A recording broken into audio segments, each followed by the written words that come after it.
Kemudian baru kita langsung lakukan pencetakan pelet. Dengan pencetakan pelet ini kita bisa menggunakan beberapa ukuran.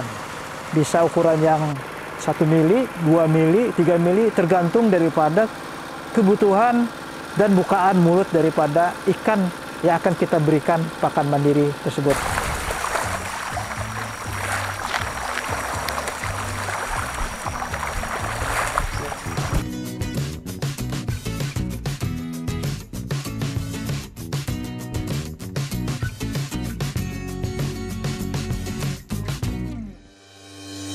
Harga pakan ikan yang terus melambung membuat pembudidaya ikan harus berpikir keras untuk menekan biaya operasional. Dan pakan mandirilah yang menjadi salah satu solusi jitu untuk permasalahan tersebut.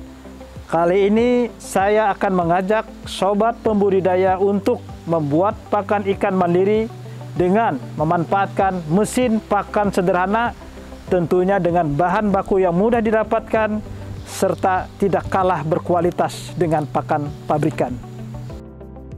Dalam proses pembuatan pakan mandiri, ada beberapa hal yang perlu kita pertimbangkan. Yang pertama, untuk alat, kita harus kontrol bahan bakar, oli, panbel, kemudian bersihkan kembali setelah mencetak pakan tersebut. Kemudian untuk penggunaan bahan baku, tentunya bahan baku yang mudah didapatkan. Antara lain ikan kering, dedak, kemudian bungkil kelapa kopra, vitamin, asam amino, dan probiotik. Kalau kita ingin membuat pakan ikan 24–25% proteinnya, itu campurannya untuk ikan keringnya itu kurang lebih 40%, ampas kelapa kopranya 10%, kemudian dedaknya 50%, vitamin 0,01%, asam amino 0,01%. Bagi sobat pembudidaya yang ingin pakannya awet dan tahan lama, biasanya memang kita campurkan juga dengan bahan anti jamur. Itu kurang lebih juga 0,01%. Dicampur merata, kemudian baru kita tepungkan.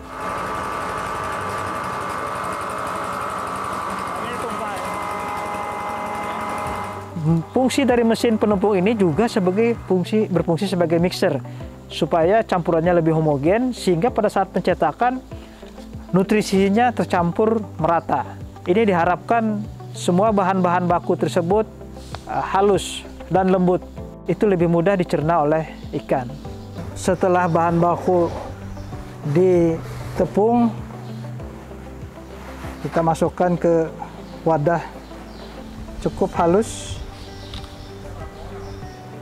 Baru kemudian kita masukkan probiotik. Probiotik ini merupakan salah satu produksi dari BPBAT Mandiangin yang bahan bakunya adalah herbal.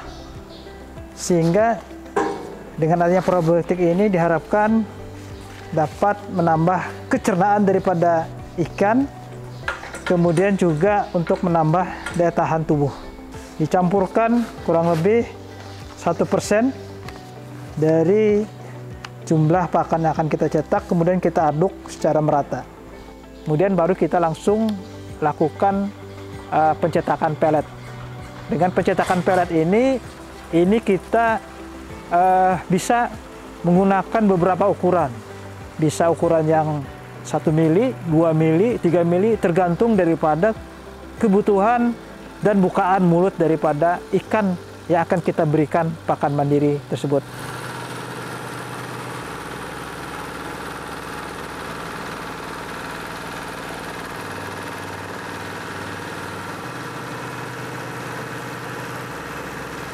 Pelet tersebut kita cetak, kita masukkan kepada baskom yang berlubang ini agar hawa panasnya bisa keluar dan tidak perlu dijemur dan bisa diberikan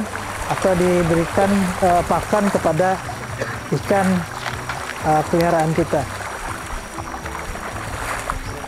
Sobat pembudidaya, itulah cara membuat pakan ikan mandiri menggunakan mesin yang sederhana.